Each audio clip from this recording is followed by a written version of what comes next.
اور ابھی ہم سوچ ہی رہے تھے کہ ان اسٹیپس پر قدم کر رکھیں کہ اچانک ہمارے پیچھے کچھ سرسراہٹ ہوئی۔ میں پلٹ کے دیکھنے ہی والا تھا کہ رحمان نے میرا ہاتھ تھام لیا اور دھیمے سے لہجے میں کہا، نہیں۔ ہمارے پیچھے ہونے والی سرسراہٹ سرگوشی میں بدلتی جا رہی تھی، جبکہ میرے دل کی دھڑکن کچھ تیز اور تیز ہوتی جا رہی تھی۔ شاید رحمان کا بھی یہی حال تھا، لیکن ہماری کیفیت ایک دوسرے پر ہم ظاہر نہیں ہونے دینا چاہتے تھے۔ ہم نے پہلا قدم اٹھایا اور پھر زندگی میں پہلی بار نہ چاہتے ہوئے بھی اس میٹرنٹی ہوم کے صدر دروازے کے سامنے آ گئے۔ پیچھے ہونے والی سرگوشی اب بہت ہلکی ہلکی غراہٹ میں بدلتی جا رہی تھی، لیکن اس کی پرواہ کیے بنا ہم نے دروازے پر ہاتھ رکھ کے ہلکا سا زور دیا تو دروازہ رونگٹے کھڑے کر دینے والی آواز میں چڑچڑاہٹ کے ساتھ کھلتا چلا گیا۔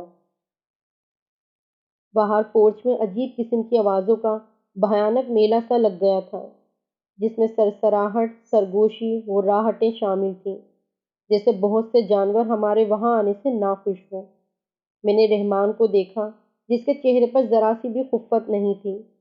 حالانکہ اپنے گروپ میں سب سے بہادر میں مانا جاتا تھا، لیکن رحمان کا یہ جذبات سے عاری چہرہ مجھے بہت کھل رہا تھا، اور مجھے رہ رہ کر اپنے دل پر غصہ آ رہا تھا کہ آج یہ اتنے زوروں سے کیوں دھڑک رہا ہے۔ مجھے پیچھے سے آتی آوازوں اور رحمان کا سپاٹ چہرہ برداشت نہ ہو سکا، اور میں بلا جھجک عمارت کے اندر گھستا چلا گیا۔ رحمان نے مجھے اس بار روکنے کی کوشش نہ کی اور میری تقلید کرتا ہوا میرے پیچھے ہی اندر آ گیا۔ ہم جیسے ہی اندر داخل ہوئے تو ہمارے پیچھے سے آنے والی آوازیں ایسے بند ہو گئیں جیسے ہم سے کوئی جرم سرزد ہوا ہو، اور باہر موجود مخلوق اب شاید ہماری چیخوں کا انتظار کر رہی ہوں کہ شاید ہماری گردنیں اچھلتی ہوئی باہر کو گریں گی، کیونکہ ہم نے کسی بہت بڑی ہستی کو یا شاید اس جگہ کے مالک کو چیلنج کر دیا تھا۔ اب پھر وہی سناٹا تھا اور ہماری دھڑکنوں کی آوازیں اور لمبی لمبی سانسیں۔ میں نے رحمان کو دیکھا اور اشارے سے کہا کہ میں اوپری منزل پر جا رہا ہوں۔ رحمان میرا اشارہ سمجھتے ہوئے دائیں جانب مڑ گیا، جبکہ میں اپنے سامنے موجود سیڑھیوں کی جانب بڑھنے لگا، جو ایک راہداری کے اختتام پر تھی۔ اس راہداری کی دونوں جانب چار چار کمرے تھے، جبکہ راہداری کا طول کوئی 20 قدم سے زیادہ نہ رہا ہوگا۔ میں بنا آواز کی آگے بڑھتا رہا، پہلے دروازے کو عبور کر کے دوسرے دروازے پہ پہنچا تو میری دائیں جانب کا دروازہ کرائی آواز کے ساتھ کھلتا چلا گیا۔ میری سانسیں چڑھنے لگیں، لیکن اگلے ہی لمحے پورا دروازہ کھلنے سے پہلے ہی میں نے دائیں طرف دیکھا، اور جو شے مجھے نظر آئی اس نے میرے اوسان فتح کر دیے۔ وہ ایک سایہ تھا، شاید کوئی شکل بھی رکھتا ہو، لیکن ٹارچ کی روشنی پڑنے سے پہلے ہی وہ وہاں سے غائب ہو چکا تھا۔ جسامت میں کسی بلی جتنا رہا ہوگا، لیکن ہاتھ پیر انسان کے بچے جتنے ہی تھے، اور وہ اپنے ہاتھوں اور پیروں کے بل کھڑا تھا۔ ایک دم دروازے سے ہٹنے کی وجہ سے میں اسے صحیح سے نہ دیکھ پایا۔ شاید اس میں غلطی میرے اوسان فتح ہو جانے کی بھی تھی۔ میں نے سوچا یہ جگہ رحمان کے لیے ہی رہنے دو، کہیں ایسا نہ ہو کہ میں یہیں دیکھتا رہ جاؤں اور رحمان میرا مذاق بنا ڈالے کہ میں اوپری منزل تک بھی نہ گیا۔ بہرحال میں نے آگے جانے کا فیصلہ کیا اور سیڑھیوں تک جا پہنچا۔ اس بیچ معمولی ٹھک ٹھک ہوتی رہی، لیکن میں اپنے اوسان پر قابو پا چکا تھا اور فیصلہ کر چکا تھا کہ اوپری منزل پر لازمی جاؤں گا۔ سیڑھی پر پہلا قدم رکھتے ہی احساس ہوا کہ زینے کے اختتام پر کوئی کھڑا ہے۔ میں نے جلدی سے ٹارچ کا رخ اوپر کو کیا، لیکن پھر وہی، نہ بندہ نہ بندے کی ذات، بس سناٹا اور اندھیرا۔ نہ جانے وہم تھا میرا یا وہاں کوئی کھڑا تھا، لیکن اس آنکھ مچولی سے میں اب بیزار آتا جا رہا تھا۔ اوپر سے عجیب سا ذہنی دباؤ محسوس ہو رہا تھا، جس کی وجہ سے طبیعت میں الجھن آتی جا رہی تھی اور غصہ بڑھتا جا رہا تھا، جیسے جلدی سے اوپر جاؤں اور اوپر کچھ بھی ہو اسے 2 4 تھپڑ رسید کر دوں۔ بہرحال اس آنکھ مچولی کو نظر انداز کر کے میں زینے طے کرنے لگا اور اپنی منزل پر جا پہنچا۔ یہ ایک بڑا ہال کمرہ تھا، جس میں دونوں جانب 4 4 بیڈ لگے ہوئے تھے، جو شاید پچھلی صدی سے ایسے ہی پڑا تھا۔ میں ٹارچ ہاتھ میں تھامے آگے بڑھا اور ابھی آدھا کمرہ ہی پار کیا تھا کہ سامنے موجود دروازے سے ایک جوان اور زندہ سلامت لڑکی دوڑتی ہوئی آئی۔ اس کے سفید کپڑوں پر خون جمع ہوا تھا، بال بکھرے تھے اور آنکھوں میں وحشت تھی جس سے آنسو بہہ رہے تھے۔ اگر آدھا لمحہ بھی میں رکتا وہاں تو وہ لڑکی مجھ سے ٹکرا جاتی۔ میں نے جلدی سے بائیں جانب چھلانگ لگائی اور ساتھ ہی پڑے بیڈ سے ٹکراتے ٹکراتے بچا۔ وہ لڑکی کمرے کے آخر میں پہنچ کے رونے لگی اور ہلکی آواز میں سسکیوں کے ساتھ کچھ کہتی رہی۔ میری چھٹی حص نے کام کیا اور میں جلدی سے اس کی طرف بڑھا، ساتھ ہی اونچی اونچی آواز میں کہتا گیا، پولیس پولیس، تم لوگ کہیں نہیں بھاگ سکتے۔ یہ کہتے ہوئے میں اس لڑکی کے پاس پہنچا اور آہستہ سے کہا کہ گھبراؤ مت، ان لوگوں سے پولیس نپٹ لے گی، کیونکہ مجھے پہلا خیال یہی آیا تھا کہ اس لڑکی کو زیادتی کا نشانہ بنایا گیا ہے اور اندر ضرور کوئی اوباش قسم کے لوگ ہوں گے جو پولیس کا نام سنتے ہی بھاگ جائیں گے۔ میں آگے بڑھا اور ظلم زدہ لڑکی کے کندھے پر ہاتھ رکھ کر اسے دلاسا دینے کی کوشش کرنے لگا، اور پھر اس کے کاندھے پر ہاتھ رکھتے ہی میرے جسم میں سرد لہر دوڑ گئی۔ اس کا جسم یک بستہ تھا اور ایک عجیب طرح کی وائبریشن تھی اس کے جسم میں۔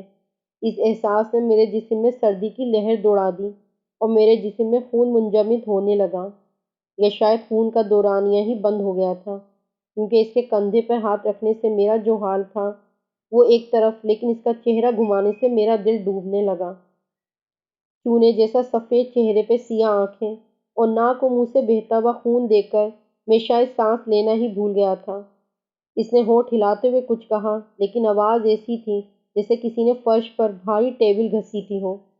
اس کے منہ سے خوفناک آوازیں آ رہی تھیں اور اسی بیچ وہ کہہ رہی تھی، ان لوگوں نے میرا بچہ مار ڈالا، میرا بچہ مار ڈالا۔ اتنے قریب سے یہ منظر دیکھ کر بھی میں بے ہوش نہ ہوا اور چند قدم پیچھے ہٹتا رہا، جبکہ میرے دیکھتے ہی دیکھتے وہ لڑکی، یا جو شے بھی تھی، دیوار میں ایسے جذب ہو گئی جیسے کبھی تھی ہی نہیں۔ طبیعت بھاری سی ہو گئی تھی میری اور جسم پر عجیب سا لرزہ طاری تھا۔ جی چاہا یہاں سے بھاگ جاؤں، لیکن پھر اندر کا کمینہ ایڈونچر آوازیں دینے لگا، اب تو مطلب کی جگہ ملی ہے، پہلی بار ان چیزوں کو دیکھ رہے ہو، نہیں تو ہلکی پھلکی ٹھک ٹھک سے کام چلانا پڑتا تھا۔ اپنے اوسان کو میں نے بحال کیا اور ہال کے اختتام پر جو دروازہ تھا اس میں قدم رکھ دیا۔ اندر آتے ہی یک بستہ ہوا کے جھونکے نے میرا استقبال کیا۔ ایک لمحے کو تو روح ہی کانپ گئی، ایسا لگا جیسے اپنی دنیا ہی چھوڑ دی ہو اور کسی دوسری دنیا میں آ گیا ہوں۔ عجیب طرح کی سائیں سائیں کانوں میں گونج رہی تھی، کاندھے بھاری ہو رہے تھے اور ایسا لگ رہا تھا جیسے یہاں آکسیجن کی شدید قلت ہو۔ اس کیفیت میں نہ جانے کتنی ساعتیں گزر گئی تھیں، لیکن یہ بھاری پن تھا کہ بڑھتا ہی جا رہا تھا۔ آنکھیں دھندلا گئی تھیں، شاید اندھیرا تھا، لیکن آنکھیں پہلے سے اس اندھیرے کی عادی ہو چکی تھیں۔ دفتن اپنے وجود کو ایک جھٹکا دیا میں نے تو تمام احساسات واپس آنے لگے۔ دو چار بار پلکیں جھپکائیں اور ٹارچ آن کر کے دائیں بائیں دوڑائی تو بائیں جانب کے کمرے میں کچھ ہلچل نظر آئی۔ تجسس نے مجبور کیا اور میں کمرے میں جھانکنے لگا، لیکن اس سے پہلے کہ روشنی اندر جاتی، ٹارچ نے دھوکہ دے دیا اور میں الوؤں کی طرح آنکھیں پھاڑ پھاڑ کر کمرے میں دیکھنے کی کوشش کرنے لگا۔ اندر سے مسلسل چمچوں کی یا برتن کے آپس میں ٹکرانے کی آوازیں آ رہی تھیں، کچھ ہیبلے بھی تھے، لیکن اندازہ کرنا مشکل تھا کہ دیکھنے میں کیسے ہیں یا کیا کر رہے ہیں۔ بس ایسا لگتا تھا 4 یا 5 لوگ سر جھکائے کسی کام میں مصروف ہوں۔ سخت بے چینی ہو رہی تھی مجھے اور میں دیکھنا چاہتا تھا کہ اندر کیا ہو رہا ہے۔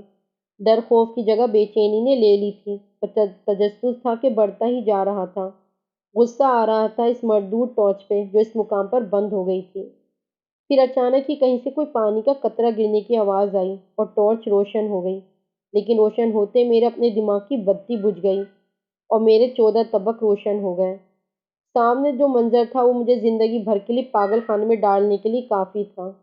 یہ ایک آپریشن تھیٹر تھا جس کے درمیان ایک عدد اسٹریچر تھا، جبکہ 4 5 افراد ڈاکٹروں کے لباس میں کھڑے تھے، جنہیں افراد یا ڈاکٹر کہنا انسانیت کے ساتھ زیادتی ہوگی، کیونکہ وہ کہیں سے بھی انسان نہیں دکھتے تھے۔ انتہائی میلے کچیلے کوٹ پہنے تھے انہوں نے، سر پہ کہیں بال تھے اور کہیں سے جلد پگھل سی گئی تھی، چہروں پر بوسیدہ سرجیکل ماسک چڑھے تھے اور آنکھوں میں پتلیاں آپس میں سلی ہونے کی وجہ سے بند ہو چکی تھیں، جبکہ اسٹریچر پر پڑی ایک لاش کو وہ مخلوق اپنی ہاتھوں میں موجود سرجیکل نائف سے جگہ جگہ سے کاٹ رہے تھے۔ یہ ڈاکٹر نما مخلوق اپنے کام میں اتنے مگن تھے کہ انہیں میری آہٹ تک نہ ہوئی، لیکن انہیں دیکھ کے مجھے لگا کہ میں ابھی غش کھا کے ضرور گر پڑوں گا اور کچھ دیر میں یہ عجیب الخلقت چیزیں مجھے بھی چیر پھاڑ کر رہی ہوں گی۔ جسم تھا کہ حرکت کرنے کو تیار نہ ہوتا تھا اور سانس تھا کہ آنے کا نام نہیں لے رہا تھا، بس منہ اور آنکھیں کھولے اس دہشت ناک منظر کو دیکھ رہا تھا۔ نہ جانے کیسی آواز تھی وہ، لیکن میں جب دوبارہ سنائی دی تو دماغ کو جھٹکا سا لگا، کیونکہ اب بچے کے رونے کی آواز آ رہی تھی مجھے۔ اس آواز نے مخلوقات کو اپنی جانب متوجہ کر لیا تھا اور ان کے ہولناک چہرے دروازے کی طرف گھوم گئے، لیکن دروازے پہ میں کھڑا تھا۔ حالات کی نزاکت کو فوراً بھانپتے ہوئے میں نے دروازے کو فوراً چھوڑ دیا اور گھوم کے دیوار کے پیچھے ہو گیا، لیکن سامنے کے کمرے پر نظر پڑتے ہی میرے اوپر کا سانس اوپر اور نیچے کا نیچے ہی رہ گیا، کیونکہ سامنے کے کمرے میں ایک عجیب سی عفریت نظر آئی جس کا چہرہ جھلسا ہوا تھا اور آنکھوں کے پپوٹے باہر کو ابل پڑے تھے۔ دانت کسی درخت کاٹنے والی آری سے مشابہ تھے جنہیں وہ کٹکٹائے جا رہا تھا۔ جسم پہ ایک سیاہ پوش اور ہوا میں مطلق لگتا تھا۔ دل ہی دل میں جتنی بھی قرآنی آیات آتی تھیں میں پڑھتا جا رہا تھا، جبکہ وہ عفریت بس بھیانک انداز میں مسکرائے جا رہی تھی۔ اس نے تمام ڈاکٹر جیسی چیزوں کو کمرے میں جانے کا راستہ دیا اور خود بھی اندر چلا گیا، جبکہ ڈاکٹر جیسی چیزوں کے اندر جاتے ہی روتا ہوا بچہ ہنسنے لگا تھا۔ ایک تو اس مخلوق کا سامنا، اوپر سے ہولناک ڈاکٹرز، اور پھر زندگی میں پہلی بار نومولود بچے کا زور زور سے ہنسنا میری برداشت سے باہر ہو چکا تھا۔ ایسا لگتا تھا کہ میں ابھی غش کھا جاؤں گا یا فرتے خوف سے حرکت قلب بند ہو جائے گا، لیکن بد نصیبی سے ایسا کچھ بھی نہیں ہوا اور میں سینے پہ ہاتھ رکھے لمبے لمبے سانس لیتا رہا۔ پھر بھی حوصلہ کر کے قدم جمائے لرزتی ہوئی ٹانگوں کو جھٹکا دیا اور آگے کو چل پڑا۔ اب میں اس راہداری پر آگے بڑھ رہا تھا، لیکن جیسے جیسے آگے بڑھ رہا تھا میرا حوصلہ پست ہوتا جا رہا تھا، کیونکہ ماحول میں عجیب تبدیلی آ رہی تھی۔ ایسا لگا جیسے ایک ایک قدم پر ہزار من کے مشقت ہو۔ کبھی عورتوں کے چیخنے کی آوازیں، کبھی بچوں کی رونے کی آوازیں، تو کبھی بے شمار مرد و زن کے کہے سنائی دیے۔ لگتا تھا آج میں اپنا دماغی توازن کھو دوں گا۔ کندھوں پر اور سر پہ پڑنے والا زور حد سے بڑھتا جا رہا تھا۔ نہ جانے کتنے قدم چلا تھا میں، لیکن جب رکا تو خود کو ایک اور ہول نما کمرے میں پایا۔ جسمانی تھکن میں تو دھیان نہ دیا، لیکن ذہنی تھکن حد سے زیادہ محسوس ہو رہی تھی۔ بس دعا کر رہا تھا یا تو غشی طاری ہو جائے یا موت ہی آ جائے۔ پتہ نہیں رحمان کا کیا حشر ہوا ہوگا، کاش اس کی بات مان لیتا، کاش اس جہنم میں نہ آتا، وہ بیچارہ میری وجہ سے خوامخواہ اس جگہ پہنچ گیا۔ رحمان مجھے ڈھونڈنے اب تک نہ آیا تھا، اس کا مطلب تھا وہ ضرور کسی حادثے کا شکار ہوا ہوگا۔ یہ سوچتے پھر مجھے گھبراہٹ ہونے لگی اور میں اپنے بزدل دوستوں شکیل اور عادل کو کوسنے لگا کہ نامراد ہمیں ڈھونڈنے تک نہ آئے۔ وقت ایسا لگتا تھا جیسے تھم سا گیا ہو، رات ہے کہ ختم ہونے کا نام نہیں لے رہی تھی۔ خیر، اپنی تمام تر قوت کو یکجا کیا میں نے اور فرش سے اٹھ کے ٹارچ روشن کی۔ ٹارچ کی روشنی یہاں وہاں دوڑائی تو پانی کا مٹکا نظر آیا۔ میں نے خدا کا شکر ادا کیا اور مٹکے کو ہاتھ میں اٹھا لیا اور جلدی جلدی پانی اپنے اوپر انڈیلنا شروع کر دیا۔ پانی کچھ گاڑھا سا تھا اور بو بھی کچھ عجیب سی تھی، لیکن حلق خشک تھا، اس لیے زیادہ دھیان نہ دیا اور جلدی جلدی میں دو چار گھونٹ پی گیا۔ گلے سے پانی اترتے ہی کے آنے لگی اور پھر احساس ہوا کہ یہ پانی نہیں بلکہ خون ہے۔ بس خون سے بھرا مٹکا فوراً پھینکا، جو زوردار چھماکے سے ٹوٹ گیا، اور پھر وہی چیخیں، بھیانک کیکیں، ہولناک آوازیں آنا شروع ہو گئیں۔ اب میں یہاں سے نکلنا چاہتا تھا، اس لیے جلدی سے ٹارچ روشن کی اور دروازہ ڈھونڈنے لگا، لیکن یہ کیا؟ جس کمرے میں ہوں اس میں تو دروازہ ہی نہ تھا۔ یہ دیکھ کر میرا دماغ چکرا گیا اور میں فرش پہ پڑے خون سے پھسل گیا، جس کی وجہ سے توازن برقرار نہ رکھ پایا اور دھڑام سے گر گیا۔ ایک لمحے کے لیے خوش ہوا کہ اب بے ہوشی طاری ہو جائے گی اور میرا تھکا ہوا ذہن کچھ آرام کر سکے گا، لیکن یہ میری خام خیالی ہی تھی، کیونکہ میں گرا ضرور تھا لیکن بے ہوش نہ ہو سکا۔ کافی دیر یوں ہی پڑا رہا اور اپنی بے بسی پر ملال کرتا رہا، دل ہی دل میں اپنے بنائے ہوئے فضول اصولوں کو بھی کوس رہا تھا کہ آخر موبائل فون ساتھ نہ لانے کا اصول کیوں رکھا۔ ایڈونچرز کا بہت شوق تھا، لیکن اندر ہی اندر غیر مرئی مخلوق پہ بالکل یقین نہیں کرتا تھا۔ آج پہلی بار اتنا سب کچھ دیکھ لیا تھا کہ اب دل ہی دل میں توبہ کر رہا تھا کہ آئندہ کبھی ان چیزوں کے چکر میں نہیں پڑوں گا۔ ایسا لگتا تھا کہ یہ سپاٹ دیواریں ہی اب میری قبر ہیں اور میں اب یہاں سے کبھی نکل نہیں پاؤں گا۔ ایک آخری بار ساری ہمت یکجا کی اور پھر سے اٹھ کھڑا ہوا۔ ارادہ کر لیا تھا کہ مروں گا تو لڑ کے مروں گا، ایسے ہار نہیں مان سکتا۔ ٹارچ ایک بار پھر آن کی اور دیواروں کا جائزہ لینے لگا۔ اچانک ایک کونے میں دروازہ نظر آ گیا جو کچھ دیر پہلے وہاں بالکل نہیں تھا۔ میں نے خوشی سے نعرہ مارا اور بہت زور سے دروازے کی طرف بڑھا۔ دروازے کو زوردار لات رسید کی اور دروازہ اپنے پاٹ سے اکھڑ کے دور جا گرا۔ میں جلدی سے باہر نکلا تو اندازہ ہوا کہ صبح ہو چکی تھی۔ شاید صبح کا دوسرا پہر بھی شروع ہو چکا تھا۔ جہاں کل رات بہت ہولناکی تھی، اب وہاں صرف سناٹا تھا۔ میں تقریباً دوڑتا ہوا بڑے ہال میں آیا اور تیزی سے سیڑھیوں کی طرف لپکا۔ ایک نظر پیچھے ڈالی تو وہی جھلسے ہوئے چہرے پر والی عافیت نظر آئی۔ میرے جسم نے ایک جھرجھری لی، لیکن میں نہ رکا اور نہ ہی وہ عفریت میرے پیچھے آئی، بلکہ میں نے اس سے واپس مڑتے ہوئے دیکھا۔ میں جلدی سے سیڑھیاں پھلانگتے ہوئے آیا اور صدر دروازے کی جانب لپکا۔ وہاں رحمان کھڑا تھا۔ اسے دیکھ کر میرا جوش کچھ اور بڑھ گیا تھا۔ میں نے اس کا ہاتھ تھاما اور اسے باہر کی جانب کھینچتا لے گیا۔ باہر آتے تھوڑا ٹھٹک گیا کیونکہ میرے سامنے کچھ لوگ کھڑے تھے، کچھ پولیس کی وردی اور کچھ پیرامیڈیکل اسٹاف کے لوگ تھے۔ میرا دل ڈوبنے لگا۔ شاید میں اور رحمان اندر محفوظ تھے، لیکن شکیل اور عادل کو کوئی حادثہ پیش آ چکا تھا۔ میری حالت رو دینے والی ہو چکی تھی، گھبراہٹ کے مارے۔ برا حال تھا۔ سامنے پیرامیڈیکل اسٹاف اسٹریچر پر دو باڈیز کو اٹھائے جا رہے تھے۔ میں جلدی سے ان کے پاس پہنچا اور زور سے چیخا، شکیل، عادل!